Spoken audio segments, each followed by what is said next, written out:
My name is Emma Hargrove, and I was 19 years old when my father brought his new wife home for the first time. Her name was Diane. She walked through our front door with a leather handbag and a careful smile, and she looked at every room the way someone looks at a space they are already rearranging in their mind. My father stood beside her with his hand on the small of her back and said, "This is home now." I smiled. I shook her hand. I said it was nice to meet her. What I did not say was that 3 months earlier, on a quiet Tuesday afternoon, I had sat in an attorney's office downtown and signed the final documents on a trust my mother had established 4 years before she died. A trust that held this house, her savings account, her life insurance proceeds, and the rental property on Birchwood Lane that generated enough income every month to matter. All of it protected. All of it mine.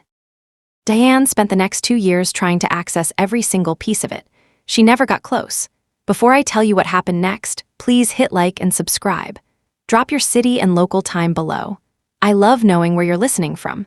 Now let me take you back 7 years to a kitchen table on a rainy November afternoon when my mother said something I was not old enough to understand until I needed it most. My mother's name was Caroline Hargrove. She was the kind of woman who kept everything in order, not because she was anxious, but because she believed that preparation was a form of love. She paid bills the day they arrived. She kept a folder for every important document. She knew exactly where everything was at all times, and she made sure I did too. The house we lived in on Sycamore Street had hardwood floors throughout, and a kitchen that smelled like coffee in the morning and something warm and herbal in the evenings. The chamomile tea she drank every night without fail. The back porch looked out onto a yard with 2 oak trees she had planted the year I was born. By the time I was 12, they were tall enough to give real shade. That November, I was 12, and it was raining hard outside, and we were sitting at the kitchen table doing what she called a household lesson. She did these every few months. She would pull out a folder and walk me through the utility bills, the mortgage statement, the insurance policies. She explained each one. She answered every question I had without making me feel young for asking. That particular afternoon, she set a different folder on the table, thicker than the others. Tan-colored with a label on the tab I couldn't read from where I was sitting. She folded her hands on top of it and looked at me the way she did when something was important. "Emma," she said, "I want to talk to you about what happens to the things I've built if something ever happens to me." I told her nothing was going to happen to her. She smiled. She was patient with my discomfort.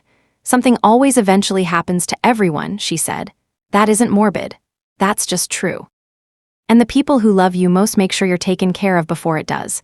She opened the folder. She showed me a summary of what she owned: the house, the rental property, the savings. She explained what an estate was. She explained what a will was. She explained what a trust was and why it was different. "A will goes through probate," she said. "That means a court process. It takes time, it's public, and people can contest it." She tapped the folder. "A trust is different. A trust is a legal structure that holds assets directly. It transfers outside of probate. It's private. And if it's set up correctly, it is very difficult for anyone to challenge." I asked her why she was telling me this now. She was quiet for a moment. She looked out the window at the rain. "Because I want you to understand how things work before you need to," she said. "Knowledge is the thing nobody can take from you, Emma. Not a person, not a circumstance, not a signature on a piece of paper. Once you know how something works, you can't unknow it." She closed the folder. She made us both chamomile tea. We sat at the table until the rain let up. I did not understand the weight of that afternoon until years later. Back then, I just thought my mother was thorough. She was thorough. She was also something more than that. She was building something. She was doing it quietly and carefully, and she was making sure I would be able to find it when the time came. My father, Robert Hargrove, was not a bad man in the obvious ways. He worked. He was present. He coached my soccer team when I was 9, and he came to every school play, and he made pancakes on Sunday mornings without being asked. But he was not a planner the way my mother was a planner. He moved through life assuming things would work out. He made decisions based on the moment he was in rather than the one coming next. When my mother got her diagnosis at 41, he did not handle it the way she did. She handled it by planning. He handled it by not looking directly at it for as long as he could. My mother was diagnosed when I was 14. Breast cancer, stage 2, caught at a routine appointment because she kept every routine appointment without fail. She told me herself, the same evening, sitting on the edge of my bed, direct and calm. She told me what the diagnosis was, what the treatment plan was, what the realistic timeline looked like, and what she needed from me during that time. She did not cry in front of me that night. I cried later alone in the bathroom with the door locked. She went through treatment for 18 months. She lost her hair. She was exhausted in a way I had never seen her exhausted. But she kept working 3 days a week, and she kept her folders organized, and she made the household lessons happen even when she had to do them sitting down. When I was 15 and she was in her second round of treatment, I came home from school one afternoon to find her at the kitchen table with a woman I didn't recognize, professional looking, a briefcase on the chair beside her. Papers spread across the table. My mother introduced her as Patricia Wells, her estate attorney. She did not apologize for the meeting. She did not explain it away. She just introduced her and said they were almost finished and asked me to start dinner. I started dinner. I listened from the kitchen. I did not understand everything I heard, but I heard enough to know my mother was making decisions, specific ones, decisions that had my name in them. Patricia Wells came back twice more over the following year. My mother recovered. The cancer went into remission when I was 16. She went back to work full-time. She planted a new flower bed along the back fence. She made chamomile tea every night and sat on the back porch and watched the oak trees she had planted the year I was born. I thought we had more time. We had 2 more years. She died on a Wednesday morning in March when I was 18. A second occurrence, faster than the first. She had known for 4 months before she told me. She had used those 4 months to finish everything she had started with Patricia Wells 7 years earlier. The funeral was on a Saturday. Cold and bright, the kind of March day that looks warmer than it is. Half the neighborhood came, women from her office, the families of every kid she had ever coached or helped or quietly looked out for. I sat in the front row holding her reading glasses, the ones she kept on the kitchen table. By Sunday evening, my father was on the phone with his brother. By Monday, he had called a financial advisor. By Wednesday, 4 days after we buried her, he sat me down at the kitchen table and told me he was going to need to make some adjustments to the accounts. Adjustments, that was the word he used. I said very little. I asked a few questions. I watched his face. He believed the house was his.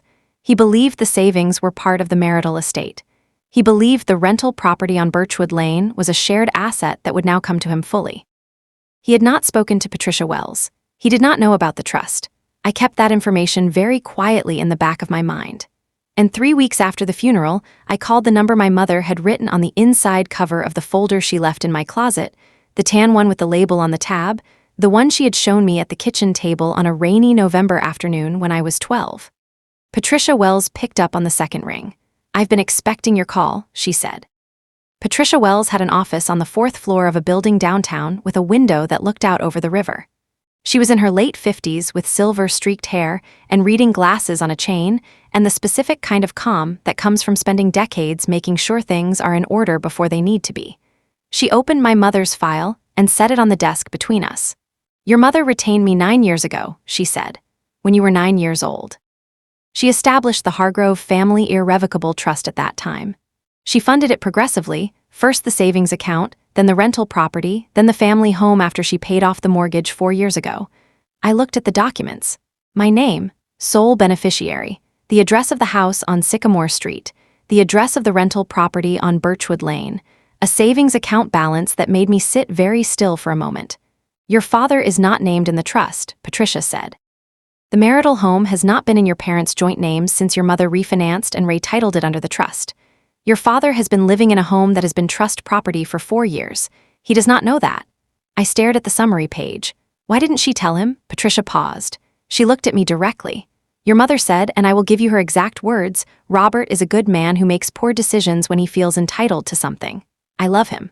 But I love Emmem." The office was very quiet. I looked at the window. The river outside was gray and flat. "There's something you should know," Patricia said. "Your father has been in contact with a financial advisor who has been making inquiries about the estate assets. They've requested documentation from the bank on 2 accounts. They believe those accounts are part of the probate estate."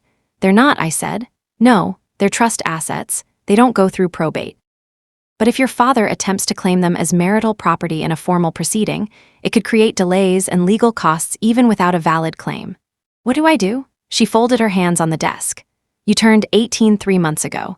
You are eligible to formally accept your role as successor trustee. Once you do, I file a notice with the county recorder confirming the trust's interest in both properties. From that point, nothing can be transferred, sold, or encumbered without your authorization. How long does it take? 1 week from today, you sign the acceptance documents, I file.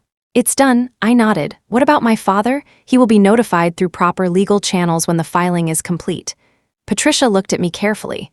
Your mother did not ask me to protect your father, Emma. She asked me to protect you. I drove home. My father was in the kitchen making dinner. He smiled when I came in. He asked about my day. He poured 2 glasses of iced tea and set one in front of me and talked about a trip he was thinking of taking in the summer. I drank my tea. I answered his questions. I smiled when it was appropriate. I did not mention Patricia Wells.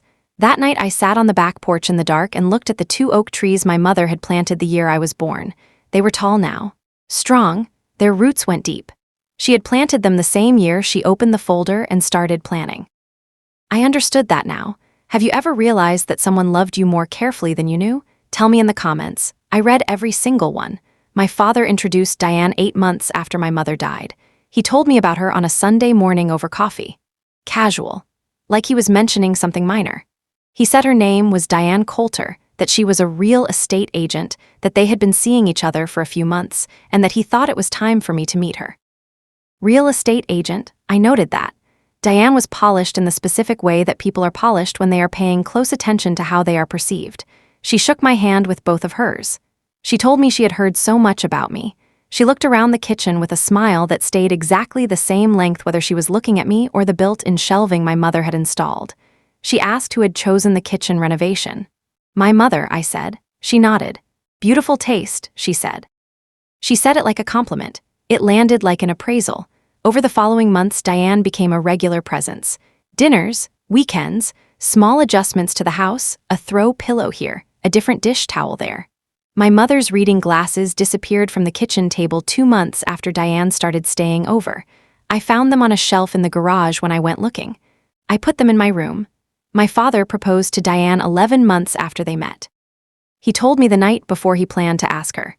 He sat on the edge of the couch and he held his coffee cup in both hands and he said he hoped I understood.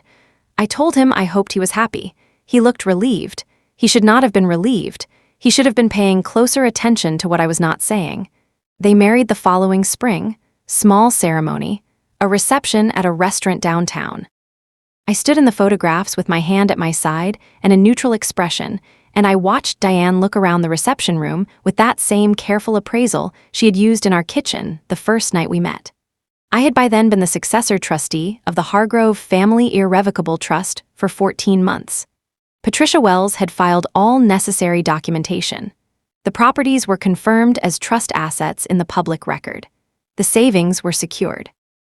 Diane had married into a household she could not touch. She did not know that yet, and if you haven't subscribed yet, please do, because this is exactly where things start to move.